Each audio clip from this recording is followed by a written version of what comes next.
സ്തോത്രം. ആയിരമാണ്ട് വാഴ്ചയിലെ മെസ്സേജിന്റെ രണ്ടാമത്തെ ഭാഗമാണ് നമ്മൾ കേൾക്കാൻ പോകുന്നത്.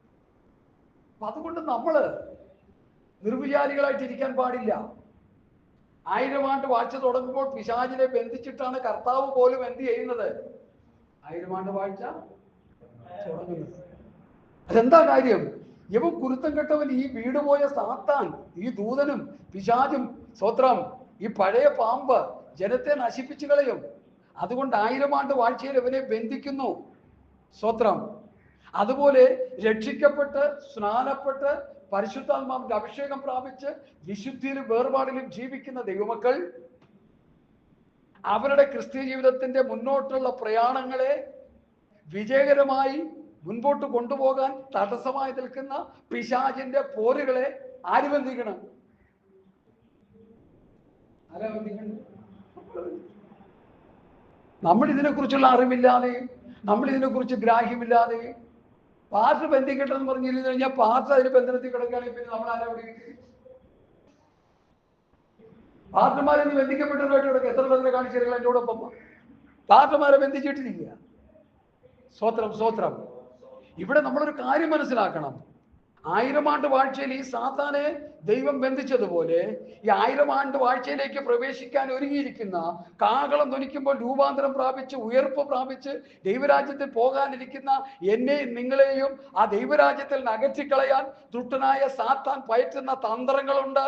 ആ 1 കൊരിന്ത്യർ 2 പറഞ്ഞത് എന്താ? സാത്താൻ നമ്മെ തോൽപ്പിക്കരുത്. സാത്താൻ തോൽപ്പിച്ചു കഴിഞ്ഞാൽ പിന്നെ നമ്മൾ അതിന് ആയിരമാണ്ട് വാഴ്ചയിലേക്ക് പോകാൻ പറ്റുമോ? കർത്താവിൻ്റെ ഒരു പോകാൻ പറ്റുമോ?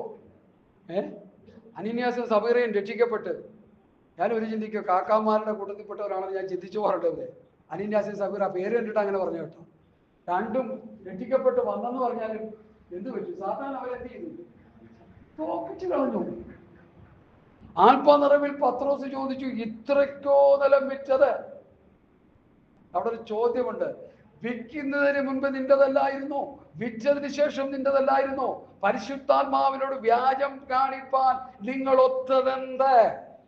അവിടെ തോറ്റുപോയി. അനേക ശുശ്രൂഷ വൃന്ദങ്ങൾ തോറ്റുകിടക്കുകയാണ്. അനേക വിശ്വാസികൾ ആത്മീയ പോർക്കളത്തിൽ തോറ്റുകിടക്കുകയാണ്.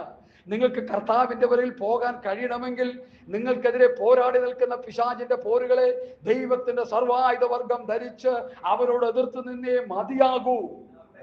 ഓ ഹല്ലേലൂയ. 2-3 ആഴ്ച നമ്മുടെ ക്ലാസ് നടക്കാതിരുന്നപ്പോൾ ഞാൻ ഈ പ്രാർത്ഥിച്ച് ദൂതനെ ഒന്ന് എലാർജ് ചെയ്യാനായിട്ട് ദൈവസന്നിധിയിൽ ഏൽപ്പിച്ചു കൊടുത്തു. അപ്പൊ കർത്താവ് തരുന്ന ദൂത ഞാൻ വിളിച്ചു പറയുന്നത്.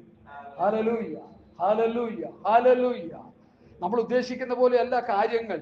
ദുഷ്ടനായ സാത്താനെ കുറിച്ച് വ്യക്തമായൊരു ചിത്രം കർത്താവിന്റെ ദാസന്മാരായ അപ്പോസ്തലന്മാർ നമുക്ക് വേദപുസ്തകത്തിലൂടെ തരുന്നുണ്ട്. പിശാചിന്റെ ശക്തി എന്താണെന്നും പിശാചിന്റെ പ്രവർത്തനം എന്താണെന്നും നന്നായിട്ട് കർത്താവ് നമുക്ക് തന്റെ ശിഷ്യന്മാരിലൂടെ വെളിപ്പെടുത്തി തന്നിട്ടുണ്ട്. അത് നമ്മൾ ഗ്രഹിച്ചു മനസ്സിലാക്കി അവനോട് എതിർത്ത് നിന്നില്ലെങ്കിൽ നമ്മൾ പരാജയപ്പെട്ടു പോകും. ഞാനിങ്ങനെ പറഞ്ഞു പോയാൽ വിഷയത്തിലേക്ക് പ്രവേശിക്കാൻ കഴിയത്തില്ല. വെളിപ്പാട് പുസ്തകം 19-ാം അധ്യായത്തിന്റെ 6, 7, 8, 9 വാക്യങ്ങൾ വായിക്കാം. മുമ്പിൽ വായിച്ചിട്ടുണ്ടെങ്കിലും ഒന്നുകൂടി ഇത് വായിക്കേണ്ട ആവശ്യകതയുണ്ട്. വെളിപ്പാട് പുസ്തകം 19-ാം അധ്യായത്തിന്റെ 6, 7, 8 വാക്യങ്ങൾ. ഹല്ലേലൂയ.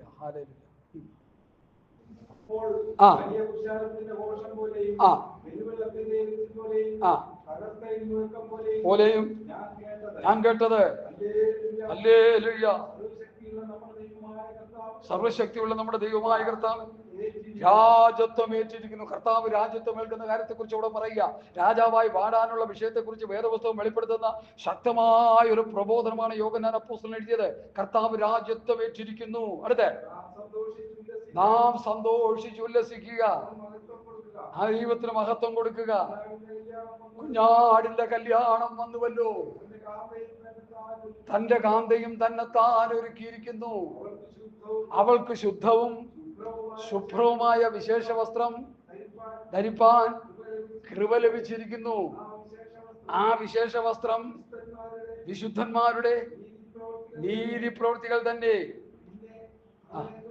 പിന്നെ അവൻ എന്നോട് കുഞ്ഞാടിന്റെ കല്യാണ സദ്യക്ക് ക്ഷണിക്കപ്പെട്ടവർ ഭാഗ്യവാന്മാർ എന്ന് എഴുതുക എന്ന് പറഞ്ഞു. മതി. കുഞ്ഞാടിന്റെ കല്യാണ സദ്യക്ക് ക്ഷണിക്കപ്പെട്ടവർ ഭാഗ്യവാന്മാർ എന്ന് പറഞ്ഞു.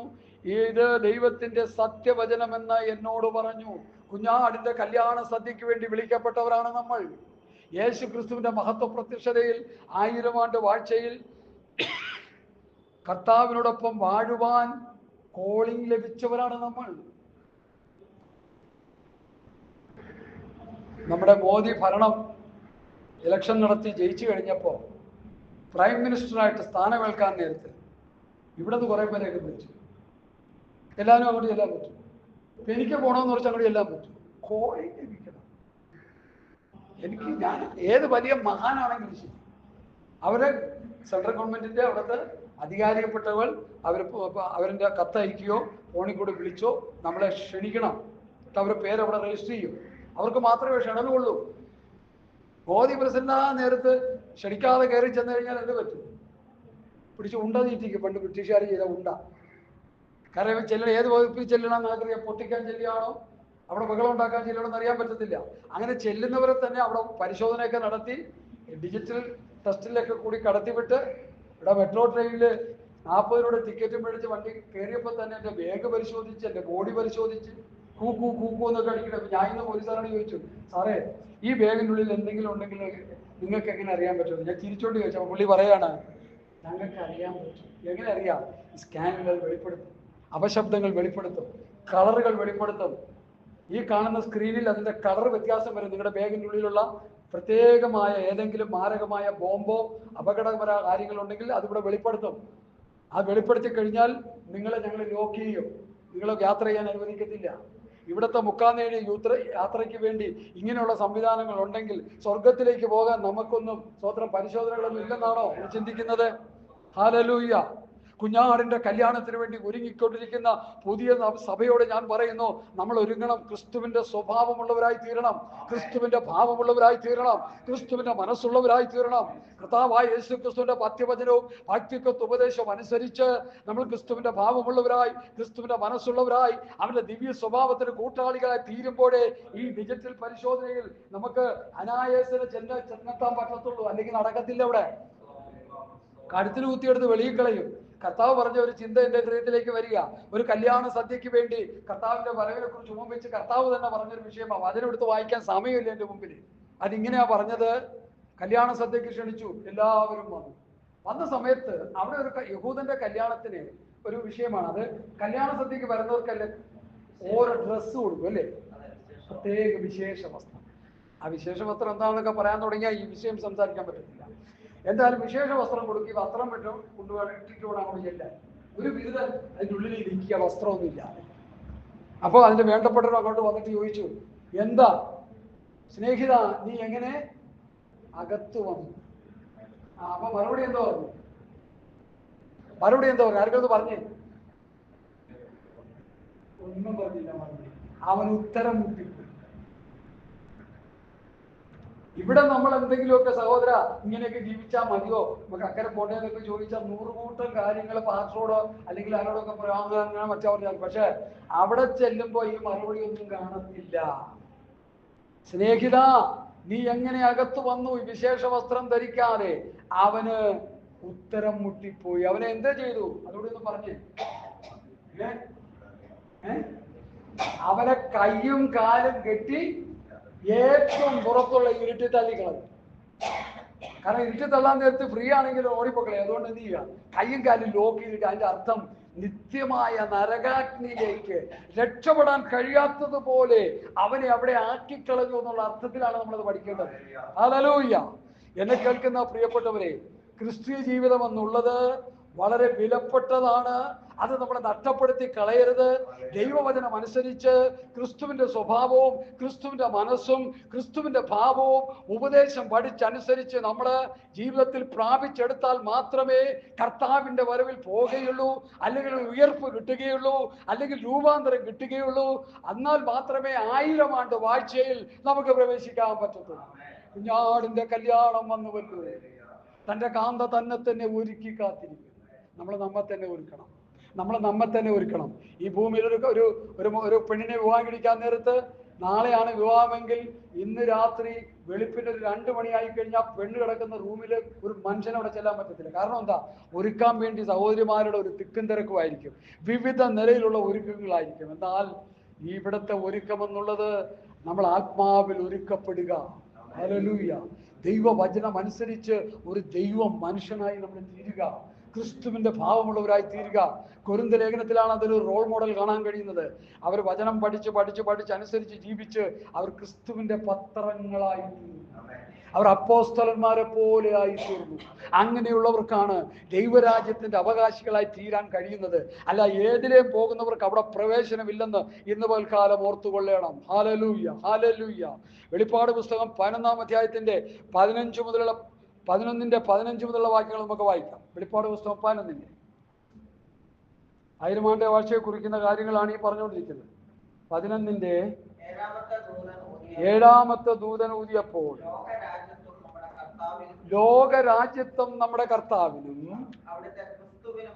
അവിടുത്തെ ക്രിസ്തുവിനും ആയിത്തീർന്നിരിക്കുന്നു. ഹല്ലേലൂയ. 7-ാമത്തെ ദൂതൻ ഊതിയപ്പോൾ. ഹല്ലേലൂയ, സ്തോത്രം. ചിന്തിച്ചറിയോ മക്കളെ? 7-ാമത്തെ ദൂതൻ ഊതിയപ്പോൾ എന്ത് സംഭവിച്ചു? ലോകരാജ്യത്വം നമ്മുടെ കർത്താവിനും അവിടുത്തെ ക്രിസ്തുവിനും ആയിത്തീർന്നിരിക്കുന്നു. അവരെന്നേക്കും വാഴുമെന്ന് സ്വർഗത്തിൽ നിന്നൊരു മഹാഘോഷമുണ്ടായി. അടുത്ത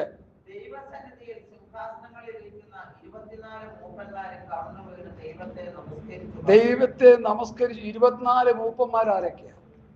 ഇതൊക്കെ പഠിക്കണ്ടേ? ഇസ്രായേൽ ഗോത്രത്തിലെ 12 പേര്.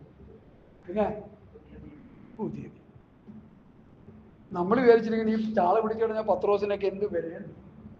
എൻ്റെ പൊന്നെ, പുതിയ ആകാശം പുതിയ ഭൂമിയിൽ അവരുടെ പേര് തങ്കലിപിൽ എഴുതി വെച്ചിട്ടുണ്ട്. അവിടെ പത്രോസിന്റെ, പൗലോസിന്റെ, യോഹന്നാന്റെ, യാക്കോബിന്റെ, കർത്താവിന്റെ ശിഷ്യന്മാരും ഇസ്രായേൽ ഗോത്രം 12 ഗോത്രപിതാക്കന്മാരും പുതിയ നിയമസഭയുടെ അതിശ്രേഷ്ഠന്മാരായ അപ്പോസ്തലന്മാരുടെ പേരുകളും അങ്ങനെ 12 24 പേരുടെ പേരുകൾ അവിടെ എഴുതി വെച്ചിട്ടുണ്ട്.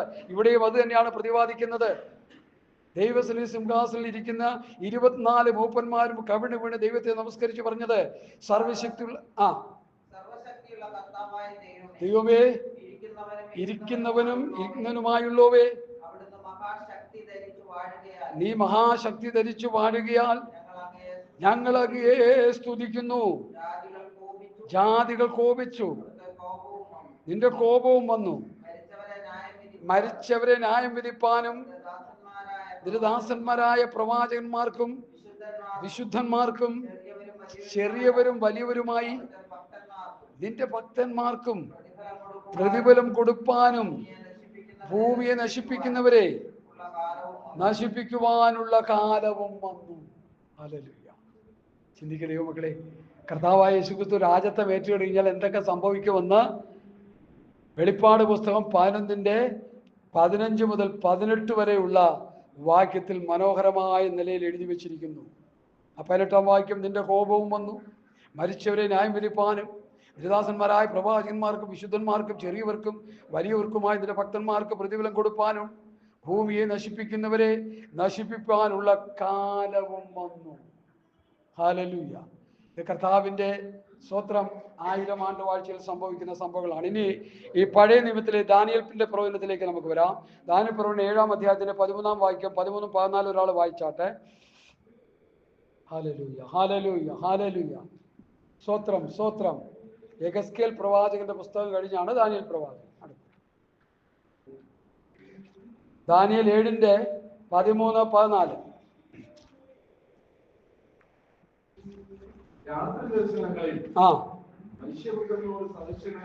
രാത്രി ദർശനങ്ങളിൽ മനുഷ്യപുത്രനോട് സദൃശനായ ഒരുത്തൻ ആകാശമേഘങ്ങളിൽ വരുന്നത് കണ്ട് അവൻ വയോധികന്റെ അടുക്കൽ ചെന്നു.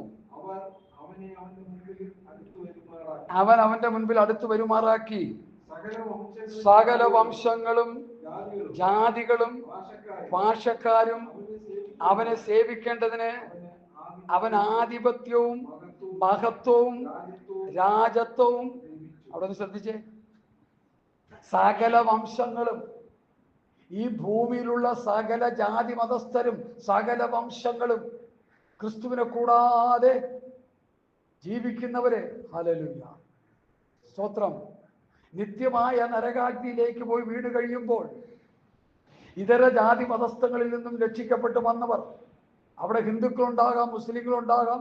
മുസ്ലിങ്ങൾ എന്ന് പറഞ്ഞാൽ ഇന്നത്തെ മുസ്ലിമിന്റെ അതേ രീതിയിലല്ല.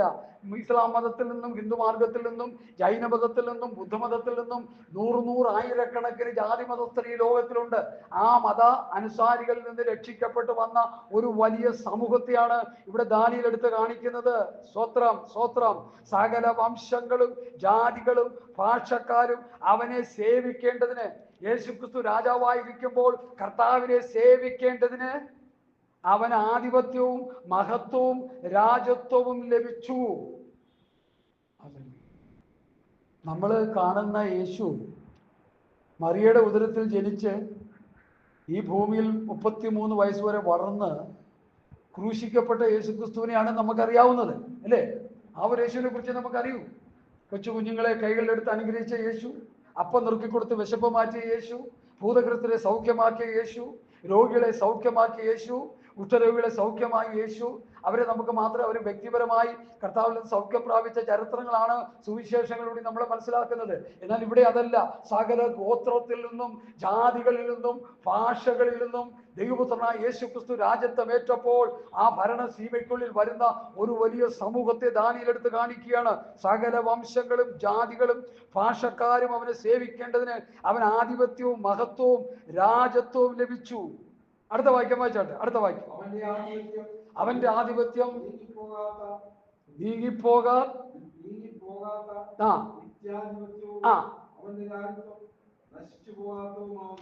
യേശു കർത്താവിന്റെ ആധിപത്യവും രാജപത്യവും ഒക്കെ നശിച്ചു പോകാത്തതാകുന്നു. ഇവിടെ ഒരു രാജാവ് ആണെങ്കിൽ എത്ര വർഷം പാടും? ഇവിടെ അറിയാമോ എത്ര വർഷം? 40 വർഷം. 40. ദാനിയേൽ, ദാവീദ്, സോളമൻ, അങ്ങനെ പല യഹൂദ രാജാക്കന്മാരും ഒക്കെ 40 വർഷമാണ്. ഗദ്ദാഫി 40 ആണെന്നാണ് പറയും. സദ്ദാം അത്ര എത്തിയില്ലെന്ന് പറയും. ഇതൊന്നും നമ്മുടെ വിഷയമല്ല. എന്തു ആകട്ടെ, പക്ഷെ ഇവിടെ സർവാധിപത്യം പ്രാപിച്ച 1000 ആണ്ട് വാഴ്ചയ്ക്ക് എന്നേക്കും രാജാക്കന്മാർ. ആ കർത്താവിനോടൊപ്പം നമ്മളായിരിക്കും. അതാണ് കൊരിന്ത്യ ലേഖനം 6-ാം അധ്യായം 1 വായിച്ചത്. ഇടയിൽ കയറുമെന്നുകൊണ്ട് പറഞ്ഞു കൊടുക്കാം. എന്നിട്ട് വായിച്ച് 6-ന്റെ 1 വായിച്ച്. അവരുടെ ഇടയിൽ നമ്മളുണ്ടെന്നുള്ളതാണ് എൻ്റെ വിശേഷത. സ്തോത്രം, സ്തോത്രം. ഇത് പലരും പ്രസംഗിക്കുന്നില്ല, ഇതാർക്കും അറിയത്തില്ല. 1 കൊരിന്ത്യർ 6-ന്റെ 1 മുതൽ. മറ്റൊരുത്തനോട് ഒരു കാര്യമുണ്ടെങ്കിൽ വിശുദ്ധന്മാരുടെ മുമ്പാണ്. സ്തോത്രം.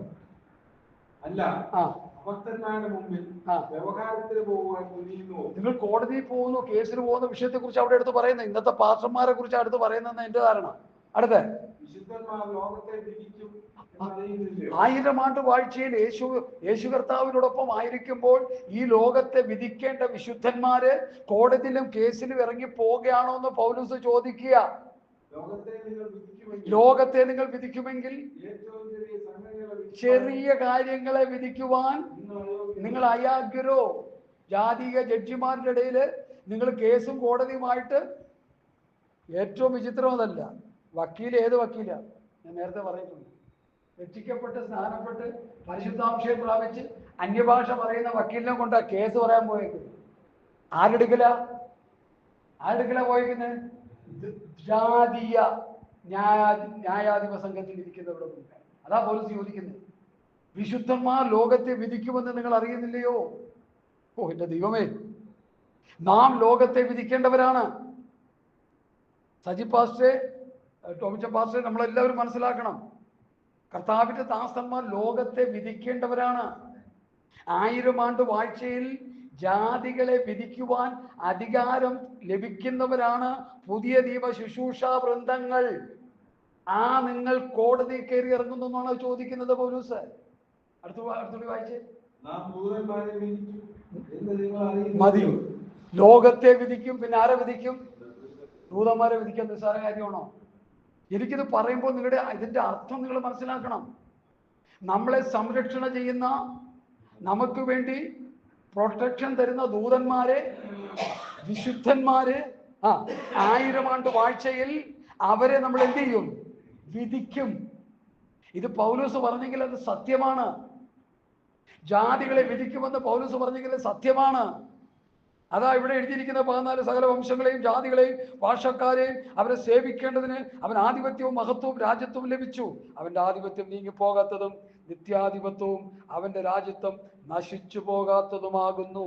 ജാതികളെ, സകല വംശങ്ങളെയും സകല ജാതികളെയും സകല ഭാഷക്കാരെയും സേവിക്കേണ്ടതിന് 1000 ആണ്ട് വാഴ്ചയിൽ അവിടെ കൂട്ടിവരുത്തും. എല്ലാവിധ ജാതി മതസ്ഥരിൽ നിന്നും രക്ഷിക്കപ്പെട്ടു വന്ന ഒരു കൂട്ടം ജനത്തെ കർത്താവിന്റെ 1000 ആണ്ട് വാഴ്ചയിൽ കർത്താവിനോടൊപ്പം ആയിരിക്കുവാൻ മാത്രമല്ല, ജാതികളെ ന്യായം വിധിക്കുവാൻ, ദൂതന്മാരെ ന്യായം വിധിക്കുവാൻ ദൈവം അവരെ ആക്കി വെക്കുമെന്നാണ് ആ വചനം പറയുന്നത്. ഹല്ലേലൂയ.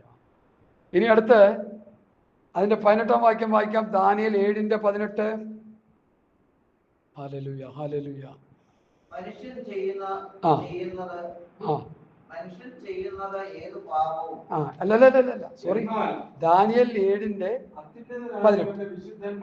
എന്നാൽ അത്യുന്നതനായവന്റെ വിശുദ്ധന്മാർ രാജത്വം പ്രാപിച്ച് എന്നേക്കും സദാകാലത്തേക്കും. ശ്രദ്ധിച്ചേ, അതാരെ കുറിച്ചാ പറയുന്നത്? നമ്മളെ കുറിച്ചാ പറയുന്നത്. ഇത് ദാനിയേൽ പ്രവാചകൻ പ്രാവചനികമായിട്ട് പറഞ്ഞിരിക്കുന്ന ഒരു വാക്യമാണ്. ഈ വാക്യങ്ങൾ നിങ്ങൾ കുറിച്ചിട്ട് പഠിച്ചോണം. അത്യുന്നതനായ ദൈവത്തിന്റെ ദാസന്മാർ രാജ്യത്വം, യേശുക്രിസ്തുവിനോടൊപ്പം രാജ്യത്വം പ്രാപിച്ച് എന്നേക്കും സദാകാലത്തേക്കും രാജ്യത്വം അനുഭവിക്കും. ഓ ദൈവമക്കളെ, എത്ര മനോഹരമായൊരു വാക്യമാണത്. ഇനി അതിന്റെ 21-ാമത്തെ വാക്യം ഒന്ന് വായിച്ചേ. 18 കഴിഞ്ഞ് 21. വയോധികനായവൻ വന്ന് അത്യുന്നതനായവന്റെ വിശുദ്ധന്മാർക്ക് ന്യായാധിപത്യം നൽകുകയും വിശുദ്ധന്മാർ രാജത്വം കൈവശമാക്കുന്ന കാലവും വരികയും ചെയ്യുവോളം. മതി. ആ വാക്യത്തിന്റെ പ്രസക്തി എന്താണ് ദൈവമക്കളെ? യേശുക്രിസ്തുവിന്റെ രാജ്യത്വം എന്ന് പറയുന്ന നിസ്സാര കാര്യമൊന്നുമല്ല. അതിനാരും ഈ വിഷയം എടുത്ത് പ്രസംഗിക്കാത്തതിന്റെ കാരണം ഈ വിഷയം പഠിക്കാനും ഈ വിഷയം ഗ്രഹിക്കാനും ബുദ്ധിമുട്ടുള്ള കാര്യങ്ങളാണിത്. അതിവിദൂര ഭാവിയിൽ കർത്താവ് സഭ എടുത്തു കഴിഞ്ഞാൽ 7 വർഷത്തെ സ്വർഗവാസത്തിന് ശേഷം ഈ ഭൂമിയിൽ വന്ന് രാജാവായി ക്രിസ്തു വാഴുകയും ക്രിസ്തുവിനൊപ്പം നമ്മളും രാജഭരണം ഏൽക്കുന്ന വിഷയത്തെക്കുറിച്ച് പ്രവാചകനായ ദാനിയേൽ ആത്മാവിൽ പ്രവചിച്ച വാക്യങ്ങളാണ് ഓരോന്നോരോന്നായിട്ട് ഞാൻ നിങ്ങളുടെ മുൻപിൽ വായിച്ചു കേൾപ്പിക്കുന്നത്. ഹല്ലേലൂയ. ഇത് നമ്മളെ കുറിച്ചുള്ളതാണിത്. ഇത് നമുക്ക് ലഭിക്കാൻ പോകുന്നതാണ്. പിണറായി 14 ജില്ല ഉള്ള കേരളത്തിലെ നമ്മുടെ വിദ്യാഭ്യാസ മന്ത്രിക്ക് എത്ര ജില്ലയുണ്ടെന്നും എത്ര സംസ്ഥാനം ഉണ്ടെന്നും പോലും അറിയത്തില്ല. സ്തോത്രം. 14 ജില്ലയുള്ള കേരളത്തെ പിണറായി ഭരിച്ച് കുട്ടിച്ചോറാക്കിയിട്ടിരിക്കുന്നത് ഞാനല്ല പറയുന്നത്, രാഷ്ട്രീയ നേതാക്കന്മാരും ജനപ്രതിനിധികളും പറഞ്ഞിരിക്കുക. എന്നാൽ യേശുക്രിസ്തു 1000 ആണ്ട് ഈ ഭൂമിയെ ഭരിക്കുമ്പോൾ ഈ ഭൂമി എങ്ങനെയുള്ളതായിത്തീരും? അത് കഴിഞ്ഞ ക്ലാസ്സുകളിലൊക്കെ ഞാൻ പറഞ്ഞതാണ്. മലർവാടിയായിത്തീരും. ഒരു വിക്കനും അവിടെ കാണത്തില്ല, ഒരു ഊമനും അവിടെ കാണത്തില്ല, ഒരു മുടന്തനും അവിടെ കാണത്തില്ല, ഒരു ബലഹീനനും അവിടെ കാണത്തില്ല. വിശ്വാസിയെ, നീ ഈ വചനം കേൾക്കുന്ന നീ ഒരുപക്ഷെ ഒരു മുടന്തനായിരിക്കാം, ഒരുപക്ഷെ കാഴ്ചയില്ലാത്തവനായിരിക്കാം, ഒരുപക്ഷെ ഒരു വികലാംഗനായിരിക്കാം. നീ കർത്താവായ യേശുക്രിസ്തുവിന്റെ രക്തത്താൽ വീണ്ടെടുക്കപ്പെട്ട പുതിയ നിയമസഭയുടെ ഒരു അംഗമാണെങ്കിൽ, നീ ദൈവസഭയുടെ കർത്താവിന്റെ വരവിന് വേണ്ടി കാത്തിരിക്കുന്നവനാണെങ്കിൽ, നീ ക്രിസ്തുവിന്റെ പ്രമാണം അനുസരിച്ച് ജീവിച്ച് ക്രിസ്തുവിന്റെ ഭാവമുള്ളവനായി, ക്രിസ്തുവിന്റെ മനസ്സുള്ളവനായി, അവന്റെ ദിവ്യ സ്വഭാവത്തിന് കൂട്ടാളിയായി ജീവിച്ചിരിക്കുന്ന ഒരു വ്യക്തിയാണെങ്കിൽ, നീ ഏത് വികലാംഗനാണെങ്കിലും 1000 ആണ്ട് വാഴ്ചയിലേക്ക് നീ പ്രവേശിക്കുമ്പോൾ നിന്റെ വികലമായ അവസ്ഥകൾ മാറിയിട്ട് ഊമൻ എന്ത് ചെയ്യും? സംസാരിക്കും. മുടന്തൻ മാനിനെ പോലെ ചാടും. മാനിന്റെ ചാട്ടം കണ്ടിട്ടുണ്ടോ?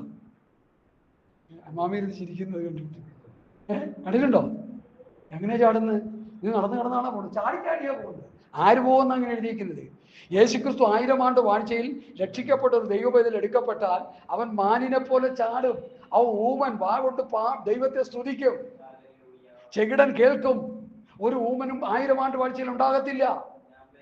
എനിക്കറിയാം, രക്ഷിക്കപ്പെട്ട് സ്നാനപ്പെട്ട് വിശുദ്ധാംശം പ്രാപിച്ച് വിശുദ്ധിയിലും വേർപാടിലും ജീവിക്കുന്ന ഒരു കണ്ണ് കാണുണ്ടായിരുന്ന സഹോദരൻ എനിക്കുണ്ട്. ഒരു പാസ്റ്ററാണ് അദ്ദേഹം. വളരെ നല്ല അനുഗ്രഹീതനായ ഒരു പ്രഭാഷകനാണ് അദ്ദേഹം. കൊരട്ടിയിൽ 2.5 വർഷത്തെ ക്ലാസ് നടത്തുന്ന സമയത്ത് പുള്ളി അവിടെ ഉണ്ടായിരുന്നു. എന്നോട് വലിയ സ്നേഹമാണ്, ബഹുമാനമാണ്. ആ ക്ലാസ് നിന്നോടുകൂടിയാണ് അദ്ദേഹം സ്വത്രപ്പിന്റെ ബന്ധം മുറിഞ്ഞു പോയത്. എന്നാൽ ഇടയ്ക്കിടയ്ക്ക് വല്ലപ്പോഴും ഒക്കെ വിളിക്കും. വലിയ സന്തോഷമാണ്. ഞാൻ അദ്ദേഹത്തോട് പറയും, ഇപ്പോൾ നിങ്ങൾ ഈ അവസ്ഥയിലിരിക്കുന്നു, കർത്താവിന്റെ വരവിൽ നിങ്ങളുടെ കണ്ണുകൾ തുറന്നു വരും, മുടന്തന്റെ കാലുകൾ മാറ്റപ്പെടും, രൂപാന്തരം പ്രാപിക്കും, യാതൊരു വികലനും ഇവിടെ ഉണ്ടാകത്തില്ല. കുഞ്ഞുങ്ങൾ സർപ്പത്തിന്റെ പൊത്തിൽ എന്ത് ചെയ്യും? കൈയിടും. പുള്ളിപ്പുലി സിംഹവും ഒരുമിച്ച് പാർക്കും. ആടും കോഴിയും പട്ടിയും പൂച്ചയും എല്ലാം കൂടി ഒരുമിച്ച് സ്നേഹത്തോടെ കഴിയുന്ന 1000 ആണ്ട് വാഴ്ച. ഇവിടെ മനുഷ്യർ തമ്മി തല്ലി തല തല്ലി കീറുമ്പോൾ 58 വെട്ട് വെട്ടിയിട്ട് 59ാമത്തെ വെട്ടിന് വേണ്ടി ഓങ്ങി നിൽക്കുന്ന രാഷ്ട്രീയ വ്യക്തികൾ, ഇവരാരും അവിടെ കാണത്തില്ല. ഇവരാരും അവിടെ കാണത്തില്ല. ചിന്തിക്കുക മക്കളെ, കഷ്ടതയില്ലാത്ത, രോഗമില്ലാത്ത, കണ്ണുനീരില്ലാത്ത, ദുഃഖമില്ലാത്ത, മുറവിളിയില്ലാത്ത, വഴക്കുകളില്ലാത്ത, പകയില്ലാത്ത, വിദ്വേഷമില്ലാത്ത, ജഡത്തിന്റെ യാതൊരു പ്രവൃത്തികളുമില്ലാത്ത വിശുദ്ധന്മാരുടെ ഒരു കൂട്ടം സംഘത്തെ ഒരു ആട്ടിൻകൂട്ടത്തെ പോലെ നയിച്ചുകൊണ്ട് 1000 ആണ്ട് വാഴ്ച യേശു ക്രിസ്തു ഈ ഭൂമിയെ ഭരിക്കും. അതാണ് എന്റെ പ്രത്യാശ. ഈ വചനം പറയുമ്പോൾ എൻ്റെ ഹൃദയത്തിൽ കർത്താവ് തരുന്ന പ്രത്യാശ എന്താണെന്നറിയാമോ? അതിനുവേണ്ടി കാത്തിരിക്കാൻ എന്നോട് പറയുന്നു. അതിനുവേണ്ടി കാത്തിരുന്നു. സ്തോത്രം, സ്തോത്രം, സ്തോത്രം. ഈ ഭൂമിയിൽ മറ്റേതിനേക്കാളും കാത്തിരിക്കുന്നതിനേക്കാൾ കർത്താവിൻ്റെ വരവിന് വേണ്ടി കാത്തിരിക്കുക. കർത്താവിൻ്റെ വരവിന് വേണ്ടി കാത്തിരുന്ന് കർത്താവിൻ്റെ വരവിൽ രൂപാന്തരമോ ഉയർപ്പോ കിട്ടിക്കഴിഞ്ഞാൽ പിന്നെ നമുക്ക് എന്തില്ല? യാതൊരു ആകുലതകളുമില്ല, യാതൊരു പ്രയാസങ്ങളുമില്ല. ഇപ്പൊ നമുക്ക് പ്രയാസമുണ്ട്, ബുദ്ധിമുട്ടുണ്ട്, ഞെരുക്കമുണ്ട്, രോഗമുണ്ട്. രാവിലെ എഴുന്നേറ്റാൽ ഒന്നിരുന്നൊന്ന് പ്രാർത്ഥിച്ച് ഒന്ന് എഴുന്നേൽക്കണമെങ്കിൽ എന്ത് വേണം? ഒരു ആത്മശക്തി വേണം നമുക്ക്, എന്നാലേ നടക്കുള്ളൂ. പെട്ടെന്നൊന്നും എഴുന്നേൽക്കാൻ പറ്റത്തില്ല. പലവിധമായ അസ്വസ്ഥതകൾ ശരീരത്തിലുണ്ട്. എന്നാൽ 1000 ആണ്ട് വാഴ്ചയിൽ നമ്മുടെ ശരീരം എങ്ങനെയുള്ള ശരീരമായി തീരും? വെണ്മയമായ ശരീരം. ഇവിടെ കിടന്ന് പാട്ടൊക്കെ പാടുന്നുണ്ട്, വെണ്മയമായ ശരീരം രൂപാന്തരം പ്രാപിക്കും. അങ്ങനെ ഈ പാട്ടുകാരോട് ഞാൻ ചോദിക്കുന്നതൊക്കെ കിട്ടുമോ നിങ്ങൾക്ക്? പാട്ട് പാടിക്കൊണ്ടിരിക്കുന്നവർക്ക് ഇത് കിട്ടുമോ എന്നാണ് എൻ്റെ ചോദ്യം. സ്വർഗീയ ശില്പിയെ എന്ന് പറഞ്ഞൊരു പാട്ടുണ്ടല്ലേ, എനിക്ക് വലിയ ഇഷ്ടം. സ്വർഗീയ ശില്പിയെ നേരിൽ കാണും, അല്ലലില്ല നാട്ടിൽ നാം എത്തിടുമ്പോ വിമയമാം ശരീരം. പിന്നെ അത് കിട്ടുമോ? അത് എനിക്ക് പാട്ടിനോട് എതിരില്ല, നല്ലതല്ലേ, നല്ല അർത്ഥസമ്പുഷ്ടമായ പാട്ട്. അത് കിട്ടുമോ? പാട്ട് പാടാൻ നേരത്ത് മാത്രം ആ വലിയ കയ്യും കാലും ഒക്കെ പൊക്കിയിട്ട് പിന്നെയുള്ള സമയം മുഴുവൻ ലോകത്തിന്റെ ഇഷ്ടത്തിനനുസരിച്ച് ജീവിക്കുന്ന പ്രിയപ്പെട്ടവരെ, നിങ്ങൾക്കത് കിട്ടുമോ? നിങ്ങളുടെ പാട്ട് യാഥാർത്ഥ്യമായിട്ട് മാറുമോ? എനിക്കറിയാം ഒരു പാട്ടുകാരൻ പയ്യ, പേരൊന്നും ഞാൻ പറയുന്നില്ല. ആരെങ്കിലും മരിച്ചു കഴിഞ്ഞെന്ന് പറഞ്ഞാൽ ഉടനെ വിളിച്ച് പുള്ളി ഉടനെ വരും, ഗിറ്റാറും വയലിനും കേട്ടു ചെന്നിരുന്ന് പുത്തനാം യെരൂശലേമിനെ കുറിച്ചൊക്കെ ഭയങ്കര പാട്ടാണ്, വലിയ പാട്ടാണ്. പക്ഷെ ആ സ്ഥലത്തേക്ക് ചെന്നെത്തുമോ? ഹല്ലേലൂയ. ഈ ഇടയ്ക്ക് നമുക്കറിയാം, പേർ വിളിക്കും നേരം കാണും മുൻപേ. ഞാനതിനെക്കുറിച്ച് പല പ്രാവശ്യം പറഞ്ഞിട്ടുള്ളതുകൊണ്ട് ഞാനത് കൂടുതൽ അതിനെക്കുറിച്ച് പറയാൻ താല്പര്യപ്പെടുന്നില്ല. പേർ വിളിക്കും നേരം കാണും എൻപേര് വന്ന് വേദപുസ്തകത്തിൽ അങ്ങനെ ഒരു പദമില്ല. എൻ്റെയും നിങ്ങളുടെയും പേരൊന്നും വിളിക്കത്തില്ല. രക്ഷിക്കപ്പെട്ട് സ്നാനപ്പെട്ട് പരിശുദ്ധാംശം പ്രാപിച്ച് വിശുദ്ധിയിലും വേർപാടിലും ജീവിച്ച് ഈ കൽപ്പന അനുസരിച്ച് ക്രിസ്തുവിൻ്റെ ഭാവവും മനസ്സും അവൻ്റെ ദിവ്യ സ്വഭാവത്തിന് കൂട്ടാളികളായി നമ്മൾ ജീവിച്ചാൽ ഒരു പേരും വിളിയില്ല. കർത്താവ് വരുമ്പോൾ ഠിമ്മെന്നും പറഞ്ഞ് കണ്ണിമിക്കുന്നതിനിടയിൽ രൂപാന്തരം. എൻ്റെ ഒരു മെസ്സേജ് കേട്ടോ, കണ്ണുമിക്കുന്നിടയിൽ നിന്നുള്ള മെസ്സേജ് നിരന്തരമായി കേട്ടുകൊണ്ടിരിക്കുന്നവർക്ക് ആ മെസ്സേജൊക്കെ പോയി കഴിഞ്ഞു. എനിക്കൊന്ന് 1-2 ആഴ്ചയായി കഴിഞ്ഞു. നാം കണ്ണിമിക്കുന്നിടയിൽ രൂപാന്തരം. കണ്ണിമിക്കുന്നിടയിൽ എന്ന് പറയുമ്പോൾ എത്ര സെക്കൻഡുണ്ട്? സെക്കൻഡായിട്ട് പറയാൻ പറ്റുമോ? ഒരു മെഷർമെന്റ് പറയാനൊന്നും പറ്റുമോ? ഒടിനേരം. പിന്നെ ഈ സയൻസിനോട് ചോദിച്ചാൽ അവർ പറയും ഇത്ര സമയമാണെന്നൊക്കെ അവർ പറയും.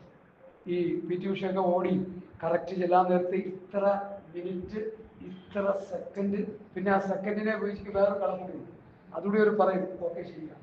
പക്ഷെ അതിനേക്കാളും വേഗത്തിൽ സംഭവിക്കുന്ന കാര്യമാണ് കണ്ണിമിക്കുന്നതിനിടയിൽ നാം രൂപാന്തരപ്പെടും, നാം ഉയർത്തെഴുന്നേൽക്കും. അതിനെക്കുറിച്ചൊന്ന് പറയാൻ എൻ്റെ ആത്മാവിൽ ഹേമമുണ്ട്, അതുകൊണ്ട് പറയാൻ നിങ്ങളെല്ലാവരും ശ്രദ്ധിക്കണേ.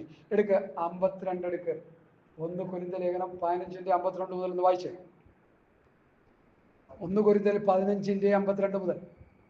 ഹല്ലേലൂയ, ഹല്ലേലൂയ, സ്തോത്രം, സ്തോത്രം, സ്തോത്രം. ഉറച്ച് വായിക്കണേ. കഴിഞ്ഞ പ്രാവശ്യം മെസ്സേജായിട്ട് പറഞ്ഞു, എങ്കിലും ഇപ്പൊ പറയാം. പെട്ടെന്ന് കണ്ണുവെക്കുന്നതിനിടയിൽ ആ നാം എല്ലാവരും രൂപാന്തരപ്പെടും. ആമേൻ. മരിച്ചവർ അക്ഷയരായി ഉയർത്തുകയും നാം രൂപാന്തരപ്പെടുകയും ചെയ്യും. ഞാൻ നിങ്ങളുടെ ചോദ്യം ചോദിക്കാൻ പോവാ. കണ്ണിമയ്ക്കുന്നിടയിൽ നാം എല്ലാവരും രൂപാന്തരപ്പെടും. അടുത്ത് എല്ലാവരും നിദ്ര കൊള്ളുകയില്ല. എന്നാൽ കാലത്തിങ്കൽ പെട്ടെന്ന് കണ്ണുവെക്കുന്നതിനിടയിൽ നാം എല്ലാവരും രൂപാന്തരപ്പെടും. ധരിക്കും.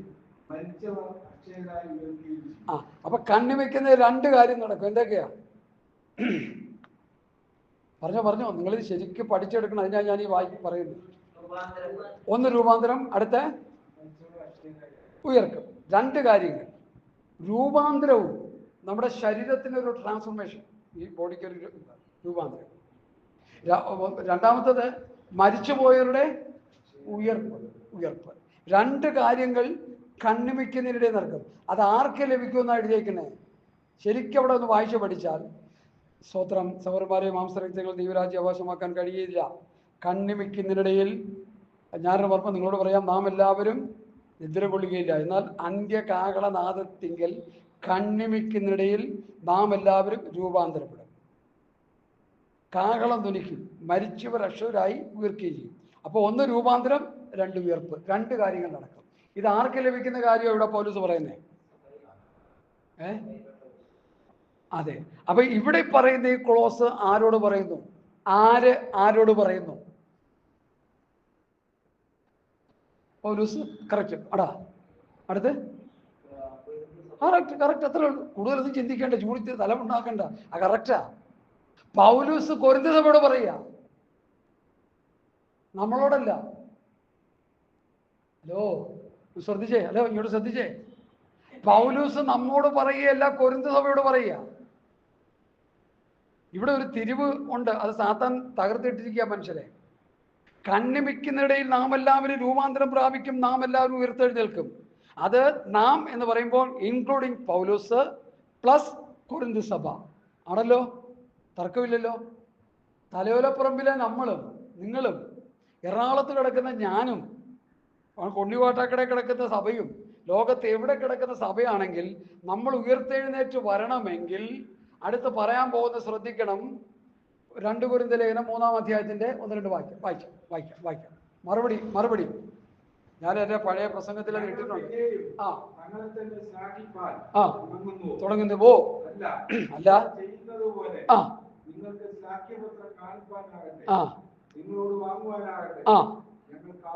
ആവശ്യമോ ഞങ്ങളുടെ ഹൃദയങ്ങളിൽ എഴുതിയതായി സകല മനുഷ്യരും അറിയുന്നതും വായിക്കുന്നതുമായ ഞങ്ങളുടെ പത്രം. അപ്പൊ കൊരിന്ത്യ സഭ ആരെ പോലെയായി? പൗലോസിനെ പോലെയായി. പൗലോസ് ഞങ്ങൾ എന്ന് പറയുമ്പോൾ അപ്പോസ്തലന്മാരെ പോലെയായി. ഞങ്ങളുടെ പത്രം നിങ്ങൾ തന്നെ. അപ്പൊ കൊരിന്ത്യ സഭയിലെ വിശ്വാസികളെ നോക്കിയാൽ ആരെ കാണാൻ പറ്റും? പൗലോസിനെ പോലെ വചനം പഠിക്കുകയും ഉപദേശിക്കുകയും ഒക്കെ ചെയ്യുന്ന നല്ല വളർച്ചയുള്ള ദൈവകൃപയുള്ള ദൈവമക്കളായി കൊരിന്ത്യ സഭ റോൾ മോഡലായിട്ട് അവിടെ എടുത്തു പറയുക. അടുത്ത വാക്യം. പിന്നെയും അപ്പോസ്തലന്മാർ ശുശ്രൂഷ ചെയ്ത് അപ്പൊ ഞങ്ങളുടെ പത്രം ഇപ്പൊ ആരുടെ പത്രമായി? അപ്പോസ്തലന്മാരുടെ പത്രം ഇപ്പൊ ആരുടെ പത്രമായി? ആണല്ലോ. അവരുടെ കാര്യം അവര് പറയുന്നു. ഇതിന്റെ ഇന്നർ മെസ്സേജ് മനസ്സിലായോ? ശ്രദ്ധിച്ചു കേട്ടാൽ മനസ്സിലാവും. ഞാൻ പറയാം. കൊരിന്ത്യ സഭ പോലെ, അപ്പോസ്തലന്മാരെ പോലെ കൊരിന്ത്യ സഭ ആത്മീയമായി വളർന്നു ഉപദേശം കേട്ട്. അപ്പോസ്തലന്മാരുടെ ഉപദേശം കേട്ട് കേട്ട് പിന്നെയും ക്രിസ്തുവിനെ പോലെ കൊരിന്ത് സഭയിലെ വിശ്വാസികളായി തീർന്നു. പോയിന്റ്. അവരോടാണ് പൗലോസ് പറയുന്നത്, നാം എല്ലാവരും ഉയർപ്പ് കിട്ടും, അല്ലെങ്കിൽ രൂപാന്തരം കിട്ടും. അത് നമുക്ക് കിട്ടണമെങ്കിൽ കൊരിന്ത് സഭയുടെ ആത്മീക നിലവാരത്തിലേക്ക് സജി പാസ്റ്ററും സ്വത്രം ടോമിച്ചൻ പാസ്റ്ററും സാം പാസ്റ്ററും സഹോദരിമാരും നമ്മളായിത്തീർന്നാലേ നമുക്കത് കിട്ടുള്ളൂ എന്ന് ഞാൻ ഈ പറഞ്ഞു വരുന്നത്. ഇത് സാത്താൻ ഇവിടെ ചതിപറ്റിരിക്കുക. കാരണം ഈ വചനം എടുത്തിട്ട് നാം എല്ലാവരും കോടതിയിൽ കയറുന്നവരും വഴക്കുണ്ടാക്കുന്നവരും കള്ളു കുടിക്കുന്നവരും വ്യഭിചരിക്കുന്നവരും ഏത് കോടത്തിൽ പോയി ഇടപെട്ട് വഴക്കും വക്കാണുമായിട്ട് നടക്കുന്ന നാം എല്ലാവരും അല്ല. നിങ്ങൾ അങ്ങനെ ചെയ്യണമെന്ന് ഞാൻ പറഞ്ഞു വെക്കുകയല്ല. നമ്മളൊന്നുമല്ല, നമ്മളെപ്പോലുള്ള വിശ്വാസികളല്ല ലോകത്ത് കിടക്കുന്ന അമ്മാമ്മയെ മനസ്സിലാക്കണം. നിസ്സാര കാര്യത്തിന് വേണ്ടി വഴക്കുണ്ടാക്കി തമ്മിത്തല്ലി ബഹളം ഉണ്ടാക്കി എന്തെല്ലാം ഏടാകൂടം ചെയ്യുന്ന ഗ്രൂപ്പാണ് നമ്മുടെ പെന്തക്കോസ്ത് സമൂഹമെന്ന് സ്തോത്രം ലോക ജാതികൾ പറയുമ്പോഴാണ് നമ്മൾ അറച്ചു പോകുന്നത്. ഹല്ലേലൂയ. ദൈവവചനം പ്രസംഗിച്ച് വിശ്വാസികളെ കർത്താവിന്റെ വരവിന് വേണ്ടി ഒരുക്കാതെ അതും ഇതുമൊക്കെ പറഞ്ഞ് ദൈവകൃപയിൽ നിന്ന് തെറ്റിച്ച് മുമ്പോട്ട് പോകുന്ന ഒരു വലിയ സമൂഹമായി ഇന്നത്തെ ആത്മീയ ഗോളം അധപ്പതിച്ച് കിടക്കുക. അവരോട് പോയി ഒരു ഉപദേശം പറയുക, നാം എല്ലാവരും പറഞ്ഞ എന്താ അതിന്റെ അർത്ഥം? ഇത് പറയാനുള്ള ചേതോവികാരം ഞാൻ പറയാം. ഒരു പാസ്റ്റർ ഈ വിഷയം എടുത്ത് പ്രസംഗിച്ചു. പാസ്റ്ററും പ്രസ്ഥാനവും ഞാൻ പറയുന്നില്ല, കാരണം തേജോവധം ചെയ്യാൻ ആരും ആഗ്രഹിക്കുന്നില്ല. പാസ്റ്റർ പ്രസംഗിച്ചിട്ട് പറയാ നാം എല്ലാവരും. അപ്പം ഞാൻ ഇങ്ങോട്ട് മാറി നിന്നു. പാസ്റ്ററോട് പറഞ്ഞില്ല, ഞാൻ സ്വയം പറഞ്ഞു, നാമല്ല പാസ്റ്റർ. അത് കൊരിന്ത് സഭയോട് പൗലൂസ് പറയുകയാണ്. അതിശ്രേഷ്ഠ അപ്പോസ്തലനായ പൗലൂസ് വചനം പ്രസംഗിച്ച് കൊരിന്ത് സഭയെ അപ്പോസ്തലന്മാരെ പോലെ ആക്കി തീർത്തു. ഹല്ലേലൂയ. അവർ ക്രിസ്തുവിനെ പോലെ ആക്കി തീർത്തു. ഉപദേശം കൊണ്ട് അവരെ വളർത്തി, അവരെ ആത്മീയ വളർച്ചയിലേക്കും ആത്മീയ വർധനവിലേക്കും ആത്മീയ നിറവിലേക്കും അപ്പോസ്തലന്മാർ നടത്തിയിട്ട് അവരോടാണ് പറയുന്നത് നാം എല്ലാവരും. മനസ്സിലായല്ലോ സംഭവം? അപ്പൊ നമുക്ക് ആ നിലവാരത്തിലേക്ക് വരണമെങ്കിൽ നമ്മൾ ആരായി തീരണോ മാമേ? അപ്പോസ്തലന്മാരെ പോലെ നമ്മളാകണം, അല്ലെങ്കിൽ ക്രിസ്തുവിന്റെ ഭാവമുള്ളവരായി നമ്മൾ തീരണം. അങ്ങനെ ആയി കഴിയുമ്പോൾ എനിക്കും നിങ്ങൾക്കും അതിൽ പങ്കാളികളാകാൻ കഴിയും.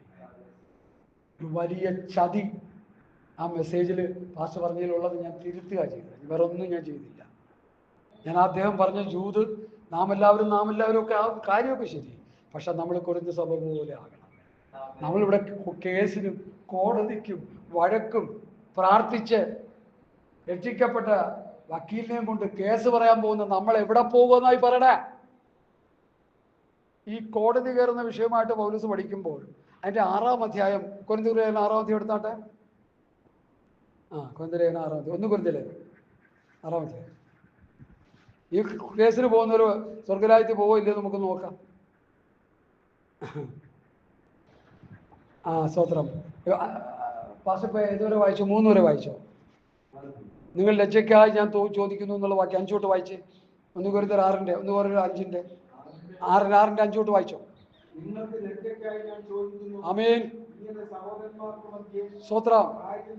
ഹല്ലേലൂയ. ഇല്ലയോ? ആമേൻ. ആമേൻ. സ്തോത്രം.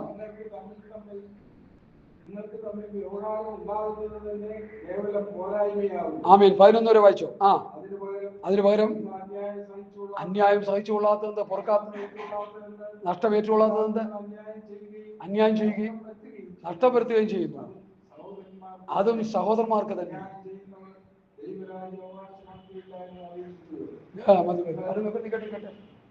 എന്നിട്ട് പൗലോസ് എന്താ പറയുന്നേ? അന്യായം ചെയ്യുന്നതാണ് കോടതിയിൽ പോകുന്നത്. ശരിയല്ലേ പാസ്റ്റേ? ഞാൻ പറഞ്ഞത് തെറ്റാണെങ്കിൽ എന്നെ തിരുത്താൻ സ്വാതന്ത്ര്യമുണ്ട് നിങ്ങൾക്ക്. നീ കോടതിയിൽ പോകുന്നു, വഴക്കുണ്ടാക്കുന്ന, അങ്ങോട്ടും ഇങ്ങോട്ടും തെറ്റുകുറ്റങ്ങൾ വന്നാൽ ക്ഷമിക്കാനും പൊറുക്കാനും കഴിയാതെ കേസും കോടതിയും വഴക്കുമായിട്ട് കിടക്കുന്ന നീ അന്യായം ചെയ്യുന്നു. ആ അന്യായം ചെയ്യുന്ന നീ ദൈവരാജ്യം അവകാശമാക്കില്ല. ഇതെവിടുത്തെ വിഷയം? നമ്മളിതിനെ നിസ്സാരവൽക്കരിക്കരുത്. ഒരു കട്ടിയായ ഒരു വിഷയം എടുത്ത് സഭയെ പഠിപ്പിക്കുമ്പോൾ ആ വിഷയത്തെ വചനത്തിലൂടെ പഠിച്ചെടുത്ത് വചനം എന്താണ് പറയുന്നുവെന്ന് മനസ്സിലാക്കാതെ അതിനെ നിസ്സാരവൽക്കരിച്ച് അതിനെ സ്വത്രം തരം താഴ്ത്തി നമ്മൾ പ്രസംഗിക്കുമ്പോൾ സംഭവിക്കുന്നത് ആ വചനത്തിൻ്റെ സത്യങ്ങൾ നമ്മൾ കുഴിച്ചു മൂടുകയാണ്. ഇതാ ഇവിടുത്തെ വിഷയം. ഞാനിവിടെയൊക്കെ കയറി പിടിക്കും, ഇങ്ങനെയുള്ള വിഷയങ്ങളെ ഞാൻ കയറി പിടിക്കും. കോടതിയിൽ പോകുന്ന നിങ്ങൾ സ്വർഗത്ത് പോകത്തില്ലെന്ന് പറയും.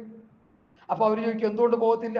ഈ വാക്യം എടുത്ത് വായിച്ചു കൊടുത്തിട്ട് ഞാൻ എൻ്റെ പാട്ടിന് പോകും. തർക്കിക്കാനും വാദിക്കാനൊന്നും പോകത്തില്ല. അന്യായം ചെയ്യുന്നവൻ ദൈവരാജ്യം അവകാശമാക്കിയില്ല. സഹോദരാദി കോടതിയിൽ പോകരുത്, പാസ്റ്റർ കോടതിയിൽ പോകരുത്. എന്ത് കേസാണെങ്കിലും അങ്ങോട്ടും ഇങ്ങോട്ടും സ്വത്രം പരസ്പരം ക്ഷമിക്ക്. ക്യാപ്റ്റൻ ഷമൂർ എന്ന് പറയുന്ന കർത്താവിൻ്റെ ദാസൻ വടക്കേന്ത്യയിൽ കർത്താവിൻ്റെ വേലയ്ക്ക് വേണ്ടി ഒരു സ്ഥലം വാങ്ങി, അവിടെ ഒരു ഹോള് കെട്ടി പ്രാർത്ഥനയ്ക്ക് കൂടി വരുവാൻ സംവിധാനങ്ങളൊക്കെ ഒരുക്കി. അദ്ദേഹം അത് ലൈനൊക്കെ തിരിച്ച് സ്ഥലമൊക്കെ റെഡിയാക്കി ഇട്ടിട്ട് പോയി. പിറ്റേ ദിവസം വന്നപ്പോൾ 1/2 മീറ്ററോളം ഈ കർത്താവ് ദാസൻ വാങ്ങിയിട്ട സ്ഥലം എന്ത് ചെയ്തു?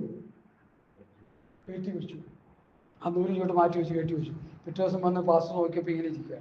പാസ്റ്റർ അവരോട് വെച്ചിട്ട് പറഞ്ഞു 1/2 മീറ്ററാണ് വെച്ചേക്കുന്നത്, ഒരു 1/2 മീറ്റർ കൂടി കൊടുത്തേക്കാം, ഒരു 1/2 മീറ്റർ കൂടി. അപ്പൊ അവര് എന്താ ആ വസ്ത്രം പിടിക്കുന്നവർ പുതപ്പ് ഇട്ട് കൊടുക്കാതായിരുന്നു. അങ്ങനെയുള്ള ദേവദാസന്മാരുണ്ടോ ഇവിടെ? ഹല്ലേലൂയ. നമ്മുടേത് പിടിച്ചു പറിക്കുമ്പോൾ ഇത് കൊണ്ടുപോക്കുമെന്ന് പറയാൻ നമുക്ക് പറ്റുമോ? എനിക്ക് നിങ്ങൾക്കൊന്നും പറ്റുന്നില്ല. കാരണം എന്താ? ആ നിലയിൽ ഒരു പഠനം നമുക്ക് കിട്ടുന്നില്ല. ഒരു കരണത്തടിച്ചാൽ മറുകരണം കാണിച്ചു കൊടുക്കണമെന്ന് നമ്മൾ പ്രസംഗിച്ചാൽ തന്നെയും അടി കിട്ടുമ്പോൾ അവന്റെ മറുകരണം കൂടി പോയിക്കാനേ നമ്മൾ നോക്കുന്നുള്ളൂ. കർത്താവ് പറഞ്ഞതിലേക്ക് വരുന്നില്ല. ഈ ക്യാപ്റ്റൻ ഷമൂൽ എന്ന് പറഞ്ഞ പുള്ളി ശത്രുക്കൾ RSSകാർ തല്ലി ചതച്ച് നശിപ്പിച്ചു. അവസാനം അവർ കൊടുത്ത് കേസും കൊടുത്തു. കേസ് കൊടുത്തപ്പോൾ ഇദ്ദേഹത്തിന് ചെല്ലാൻ ഇരിക്കാൻ പറ്റത്തില്ലല്ലോ, കാരണം വാദം നടക്കുമ്പോൾ പുള്ളി ചെല്ലണമല്ലോ. ചെന്ന് കഴിഞ്ഞപ്പോൾ ജഡ്ജി ചോദിച്ചു എന്താണ് പ്രശ്നം? അപ്പൊ ഇദ്ദേഹം പറഞ്ഞു ഇവർ എൻ്റെ സഹോദരന്മാരാണ്, RSSകാരാണെങ്കിലും എൻ്റെ സഹോദരന്മാരാണ്, എനിക്ക് അവരോട് പിണക്കില്ല, അവർക്ക് അവരോട് വഴക്കില്ല, എനിക്ക് അവരോട് യാതൊന്നുമില്ല. അതെങ്ങനെ സംഭവിച്ചു? അതവിടുത്തെ വിഷയം. ദൈവമക്കളെ, നമ്മളെ പകയ്ക്കുകയും വിദ്വേഷിക്കുകയും ചെയ്യുന്നവരെ സ്നേഹിക്കാനായിട്ടുള്ള ഒരു മനസ്സ് നമുക്കുണ്ടാകണം. Hallelujah, hallelujah. അവനോട് വഴക്കിടാനല്ല, അവനോട് പക തീർക്കാനല്ല. എൻ്റെ നിങ്ങളുടെ ലക്ഷ്യത്തിൽ അലിഞ്ഞു കിടക്കുന്ന ഒരു വിഷയമാണ്. ആ അലിഞ്ഞു കിടക്കുന്നതിനെ നമ്മളിപ്പോൾ അലിയിച്ച് കളയണം അങ്ങോട്ട്. ആ കോപ സ്വഭാവത്തെയും ആ പകയുടെയും വിദ്വേഷത്തിൻ്റെയും സ്വഭാവത്തെ നമ്മളിൽ നിന്ന് എടുത്തു മാറ്റി കർത്താവ് നമ്മെ സ്നേഹിച്ചതുപോലെ നമ്മൾ തമ്മിൽ സ്നേഹിക്കാൻ പഠിക്കാത്തിടത്തോളം കാലം സ്വർഗരാജ്യം നമുക്ക് അടയപ്പെട്ടിരിക്കും. ഒരു വലിയ ശാസ്ത്രി ചെന്നിട്ട് ചോദിച്ചു, ഗുരു ഏറ്റവും മുഖ്യ കൽപ്പന എന്തു പറഞ്ഞു കർത്താവ്? സ്തോത്രം.